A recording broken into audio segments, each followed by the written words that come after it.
পুলিশের বিভিন্ন ইউনিটে অভিযানে তাদের অনেককে গ্রেপ্তার করা হয়েছে। তাই সেটা থেকে তারা মুক্ত হওয়ার জন্যই অ্যারেস্ট না হয়, সে কারণেই তারা ওই ব্রহ্ম সম্প্রদায়ের যারা ওই বিচ্ছিন্নতাবাদী আন্দোলন করে পাহাড়ে, ওই ব্রহ্ম সম্প্রদায় একদিন তারা তো প্রশিক্ষণ দেয়, ওই প্রশিক্ষণের সাথে আমাদের যে আরো 3 জন যে ধরা পড়েছে তারও পর্যায়মূলক সেখানে পাঠাতো। তারা একদিকে প্রশিক্ষণ নিত, আবার তারা এখান থেকে টাকাও পাঠাতো। ব্রহ্ম সম্প্রদায় মনে করেছে যে এরা আমাদের কাজ আর ওদের কাছে মিলে আছে, সে কারণে ওদের প্রশিক্ষণ দিত, এদের কাছে টাকাও নিত। এদের যে 53 জন ছিল, এদের সদস্য 53 জন ছিল, এর মধ্যে 49 জনই কিন্তু ধরা পড়ে গেছে। এরা আসলে একটু বিচ্ছিন্ন অবস্থায় আছে। তারপরেও যে কয়জন ছিল তারা চেয়েছিল যে ওই জায়গাগুলিতে গিয়ে ব্রহ্ম সম্প্রদায়ের তারা যে বিভিন্ন জায়গাগুলিতে যে নিষিদ্ধ তারা যে সেখানে প্রশিক্ষণটা নেয়, তাদের সেখানে তারা পাঠিয়ে সেখানে তারা চাইছিল যে নতুন করে হ্যাঁ তারা তাদের এখন নতুন করে তারা যে কর্মী সংগ্রহ, এটি তাদের মূল উদ্দেশ্য।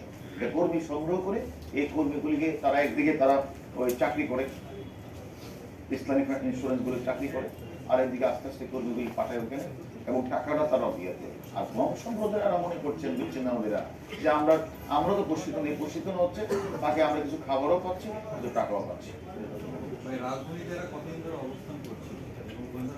এটা আমরা এটা রিমান্ডে আমরা আনছি 4 জনে, তাহলে আমরা আবার তাকে জিজ্ঞাসাবাদ করবো এবং আরো কেউ আছে কিনা, বা তো তাদের সংখ্যা তো অনেক কমে আসছে এবং নতুন করে কাকে যে রিক্রুটে তারা পরিকল্পনা করেছে সেটা আমরা এখন করছি না। আমরা এখন যাদের 3 জনকে ধরেছি, 3 জনের মধ্যে 2 জনই তো মোটামুটি, একজন তো হলো আমির হোসেন আর একজন মশিউর রহমান, এবং তারা 2 জন তো মোটামুটি তারা এখন লিড করছে, তারাই লিড মানে, এবং তারা কর্মী সংগ্রহ তারাই করছে আমরা।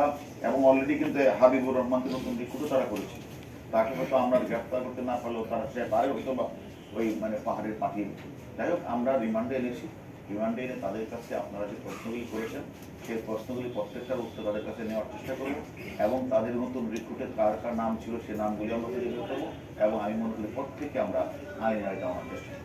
হ্যাঁ, আমরা যাদেরকে গ্রেফতার করেছি তারা তো আমাদের কাছে তাদের প্রথম যখন আমরা 2 জনকে ধরলাম, আমির হোসেন তারপরে তারা মানে মশিউর, তারা তাদের প্রথমত তারা হাবিবকে রিক্রুটের একটা রিক্রুট করেছে, তাকে আমরা গ্রেফতার করেছি। তাদের রিমান্ডে আনার পরে আমরা আরও তথ্য দিব যে তারা নতুন রিক্রুটে তাদের নাম আছে এবং তারা এখানে তাদের কে লিড করছে সেটা আমরা করবো।